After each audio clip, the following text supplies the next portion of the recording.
നോക്കിയപ്പോൾ കൂട്ടുപൂച്ച ബട്ടർഫ്ലൈനെ കണ്ടിങ്ങനെ കൊതിച്ച് നിൽക്കുന്നു. എന്താ കാര്യം? എന്താ കാര്യം? ബട്ടർഫ്ലൈക്ക് ചിറകുണ്ട്, പറന്ന് നടക്കണം. കൂട്ടുപൂച്ചക്ക് പറക്കാൻ പറ്റുന്നില്ല. എന്താ കാര്യം? കൂട്ടുപൂച്ചക്ക് ചിറകില്ല. അങ്ങനെ ഒരു ദിവസം നോക്കിയപ്പോൾ ടുട്ടുപൂച്ചക്കൊരാഗ്രഹം. എന്നിട്ട് ടുട്ടുപൂച്ച തമ്പായിനോട് ചോദിച്ചു, തമ്പായി തമ്പായി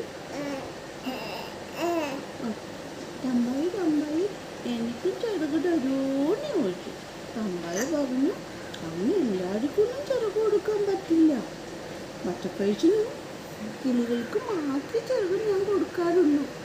ബാക്കി എല്ലാവർക്കും കൈയും കാലൊക്കെ ഉണ്ടല്ലോ എന്നൊക്കെ പറയും. അപ്പം നോക്കിയപ്പോൾ ടുട്ടുപൂച്ചക്ക് കുറുമ്പ് കയറി. ടുട്ടുപൂച്ച അന്ന് വിചാരിച്ചു, അന്ന് ബട്ടർഫ്ലൈനെ നമുക്ക് പിടിക്കാം, ചാടി പിടിക്കാം. എന്നിട്ട് അവൻ്റെ ചിറകൊക്കെ ഇങ്ങനെ ഞെക്കി പൊടിച്ച് കളയാം എന്ന് പറഞ്ഞു. അങ്ങനെ പറഞ്ഞു. അങ്ങനെ പറഞ്ഞപ്പോൾ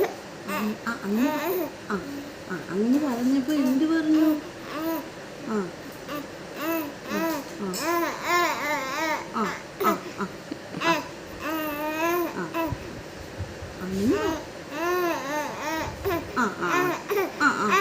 പറയാം അമ്മ പറയാം.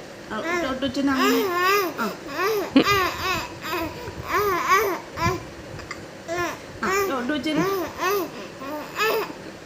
അങ്ങനെ പറഞ്ഞെന്നൊക്കെ അമ്മ പറയാം. ടുട്ടുപൂച്ചനോട് പറയാം, വേണ്ട വേണ്ട പിടിക്കാനൊന്നും പോകണ്ട, ചിറകൊന്നും നമുക്ക് കിട്ടുന്ന കാര്യമൊന്നും അല്ല, നമുക്ക് നടന്നു പോയാൽ മതി.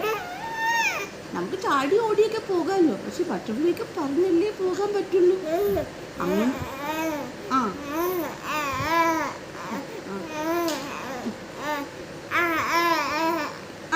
അത്രയും പറയാം. അമ്മ പറഞ്ഞേക്കാം. ടുട്ടുപൂച്ചനോട് പറഞ്ഞു. ടുട്ടുച്ചൻ പറഞ്ഞു വന്ന് അമ്മ പറഞ്ഞു.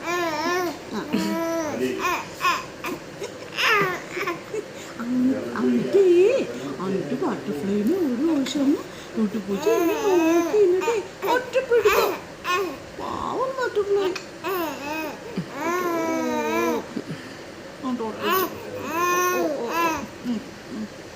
ടുട്ടുച്ചൻ പറഞ്ഞിട്ടൊക്കെ അമ്മ പറഞ്ഞു ടുട്ടുപൂച്ച. പക്ഷെ ടുട്ടുപൂച്ച അനുസരിച്ചില്ല. ചാടി പിടിച്ചിട്ട് ബട്ടർഫ്ലൈയുടെ ചിറകൊക്കെ പൊടിഞ്ഞു പോയി. എന്നിട്ട് അമ്മ പറഞ്ഞു. ടുട്ടുച്ചൻ പറഞ്ഞിട്ടൊക്കെ അമ്മ പറഞ്ഞു. പക്ഷെ ടുട്ടുപൂച്ച അനുസരിക്കുന്നില്ല. എന്ത് ചെയ്യാനാണ്? ഈ ലോകം അങ്ങനെയാണ്, പറഞ്ഞനുസരിക്കുന്നില്ല കുട്ടികൾ.